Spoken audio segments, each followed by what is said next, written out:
원래 제가 지금까지 학원을 다녀본 적이 없어요. 어떤 공부의 슬럼프라든지 성적 기복 없이 그 뒤로는 계속 1등급이었거든요.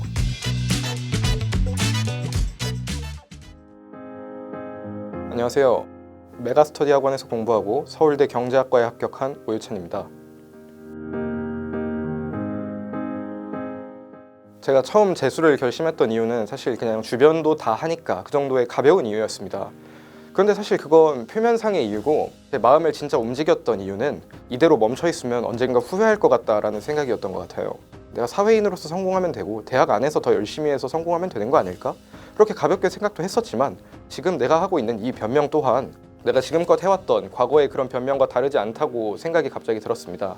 그래서 난 진짜 할 수 있는 사람이구나 라는 걸 증명해 보이기 위해서 재수를 결심하게 되었습니다.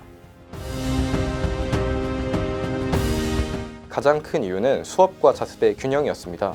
재수를 시작하고 나서 거의 한 2-3개월 동안 손에 책을 아예 잡지를 않았거든요. 그래서 내 기억이 얼마나 남아있을지도 미지수고 또 따라잡을 수 있을까도 걱정이 많이 됐는데 이 메가스터디 학원의 경우 정규 커리큘럼의 이제 밀도가 굉장히 높게 책정이 돼 있고 수업 수준도 좋다고 이제 많이 소문을 들어가지고 저는 부담 없이 처음에 수업 따라가고자 메가스터디 학원을 선택하게 됐습니다.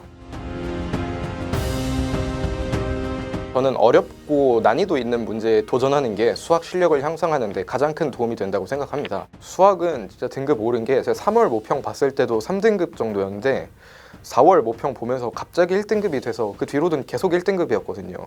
그러니까 그 한 달 동안 아예 어려운 문제들을 따로 모아가지고 하루에 10문제 정도 푸는 걸 목표로 잡고 하루 종일 그 문제들에만 몰두했던 것 같아요. 그렇게 몰두를 하면 사실 문제 난이도에 따라서 10문제가 아니라 8문제를 푸는 날도 있고 그보다도 못 푸는 날도 있지만 이렇게 어려운 문제들을 마주하는 버릇을 들여야 이 뭔가 수학의 벽, 그것을 온전히 자신의 것으로 체화시킬 수 있는 것 같더라고요. 그래서 저는 쉽고 자신이 아는 문제를 풀기보단 항상 어려운 문제에 도전하는 것이 잘 안 되더라도 내가 못하는 것에 도전하는 것이 수학 성적을 올리는 가장 좋은 방법이라고 생각했습니다. 저는 수험 생활을 하면서 메가 스마트 리포트의 도움을 정말 많이 받았다고 생각합니다. 메가 스마트 리포트의 경우에는 학생들이 스스로 기록한 자습 시간과 모의고사의 성적 변화 등을 전부 취합을 해가지고 한눈에 알아볼 수 있게 학생들에게 알려주는 시스템인데 덕분에 저는 어떤 공부의 슬럼프라든지 성적 기복 없이 정말 원만하게 1년 생활할 수 있었던 것 같은데요. 이런 체계적인 관리가 있었기 때문에 저는 올해 수능 정말 성공할 수 있었던 것이라고 생각합니다. 원래 제가 지금까지 학원을 다녀본 적이 없어요. 메가스터디 재수학원을 오기 전까지 못 버텨가지고 다 제가 포기했거든요.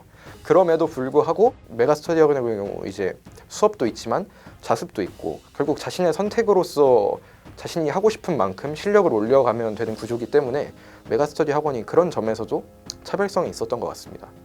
사실 메가스터디 학원 자체가 분위기적으로 학생들이 공부하기 정말 편해가지고 처음 이렇게 오래 학원 다녀봤지만 거의 부담 없이 어려움 없이 1년 끝까지 다닐 수 있었던 것 같아요.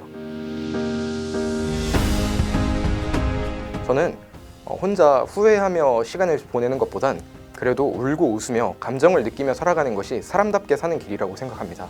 따라서 여러분들도 너무 재수의 결과에 연연하지 말고 그 과정 자체를 음미하면서 뜻있는 한 해를 보낼 수 있으면 좋을 것 같습니다.